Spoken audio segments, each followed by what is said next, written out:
C'est Mareva Galanter pour Apollo et Artémis.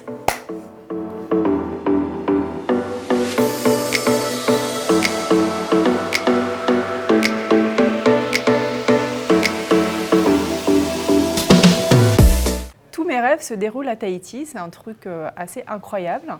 Et ça fait des années que ça dure et je n'ai pas identifié le pourquoi du comment. Mais effectivement, même tous les personnages, tous les gens qui font partie de mes rêves, qui sont des gens qui vivent ici à Paris, en métropole, que je connais, que ce soit ma famille à Tahiti ou à Paris, toutes les scènes, toutes les histoires se passent à Tahiti. C'est assez fou et dans tous les endroits de mon enfance. Et j'adore ça, j'adore ça.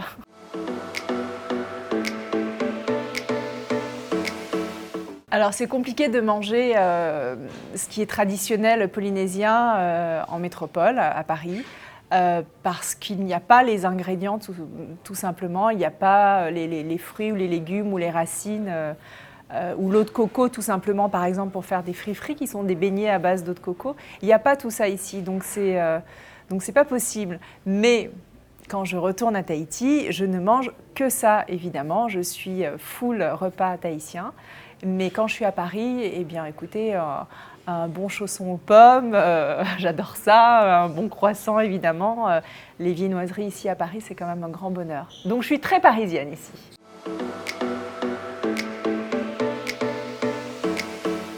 Pour moi, c'est assez improbable d'avoir un look tahitien ici à Paris.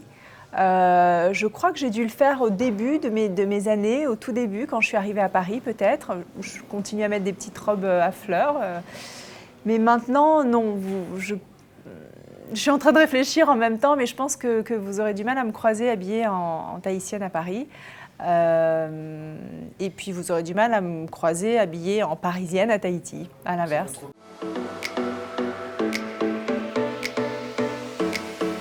Pour moi, la question, c'est absolument pas posée de donner un prénom polynésien ou français à ma fille. Je voulais qu'elle ait un prénom polynésien parce que je savais qu'elle allait naître à Paris, qu'elle allait grandir ici, en France. En France, je dis en France, même si Tahiti, c'est la France. Mais voilà, c'était vraiment un désir d'attachement à mes racines. J'ai un prénom polynésien, mes frères ont des prénoms polynésiens. Et au moins, elle a quelque chose de ma culture et elle a une touche d'identité quand même de mes racines.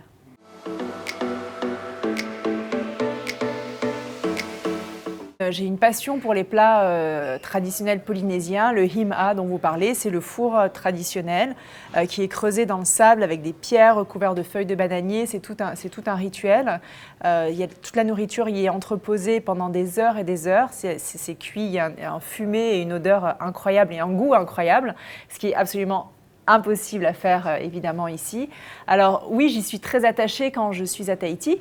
Et même si ce n'est pas un repas quotidien, c'est le repas du dimanche, mais évidemment ce sont des odeurs, des saveurs que j'aime vraiment énormément, qui me manquent, honnêtement, parfois ça me manque, surtout quand j'appelle à Tahiti et que je vois ma famille qui me disent « Ah bah tiens, aujourd'hui on mange ça, ça, ça », on a fait…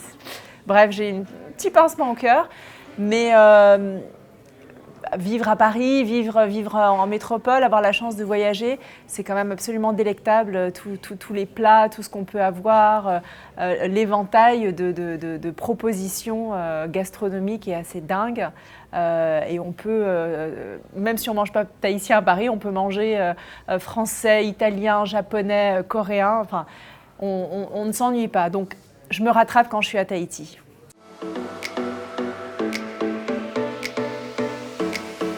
C'est la première fois que je chante une chanson en tahitien sur cet album qui s'appelle Te Pua Noa Noa, qui est un clin d'œil vraiment à cette culture polynésienne. Donc j'ai chanté cette chanson, mais effectivement je ne chante pas en tahitien, tout simplement parce que j'ai appris des chansons à l'école, que je ne m'en souviens plus.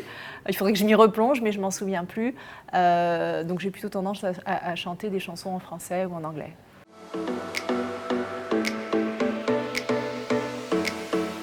La musique polynésienne me touche au cœur, en quelque sorte, me provoque plus d'émotions, puisque ce sont des souvenirs d'enfance, ce sont des souvenirs liés à mes parents, à des moments précis de mon enfance. Donc c'est une musique qui me touche, certaines chansons en particulier. Alors que la musique française et que les textes en français, j'ai découvert ça beaucoup plus tard en arrivant à Paris.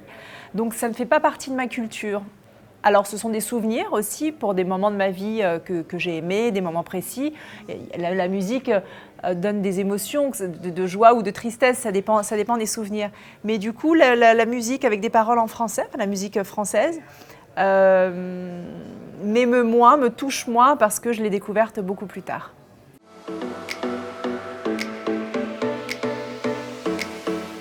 Je crois que je serai toujours identifiée comme venant d'ailleurs.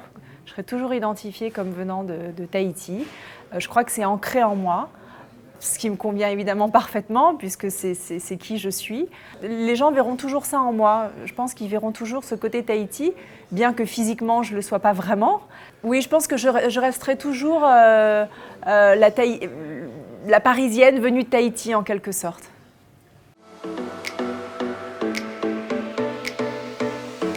Ah, bonne question. Est-ce que je suis plus à l'aise dans les rues de Papeete ou de Paris? Je pense que je dois avoir une certaine nonchalance dans les rues de Papeete où je prends mon temps beaucoup plus parce qu'évidemment j'ai moins de rendez-vous ou que la vie fait que je suis moins pressée là-bas. Et puis les rues de Paris, vous savez, j'ai découvert Paris avec une carte en fait. À l'époque, il n'y avait encore pas Waze, il n'y avait pas les téléphones, il n'y avait pas les iPhones et tout. Donc mon arrivée à Paris, c'était la carte sur les genoux, au volant comme ça, et retourner la carte dans tous les sens, à me perdre. Et du coup, ça fait que je connais extrêmement bien les rues de Paris.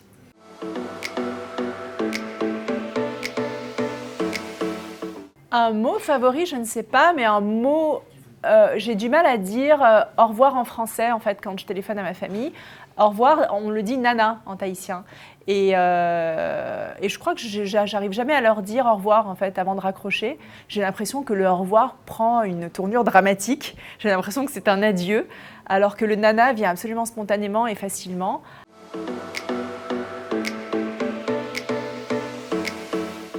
J'ai juré beaucoup en tahitien pendant des années. C'est pas que j'avais pas les expressions en français, mais c'était plutôt spontané de dire des gros mots en tahitien. Et maintenant, non, je dis vraiment des gros mots en français. Et puis j'en dis pas mal en plus. C'est pas joli, mais j'en dis pas mal.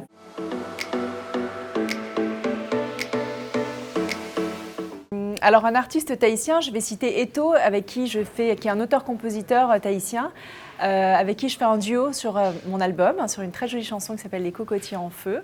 Donc j'ai un coup de cœur pour cet artiste, en plus très engagé pour l'environnement, l'écologie. Il a une très jolie voix, il chante en français sur mon album, alors qu'en général il chante en tahitien pour lui. Voilà, pour mon artiste tahitien. Et pour mon artiste français, je vais citer Elena Noguera, puisque c'est Elena qui m'a écrit les textes de cet album Paris-Tahiti. C'est elle qui m'a fait lui raconter mon enfance, qui lui a fait raconter mes souvenirs.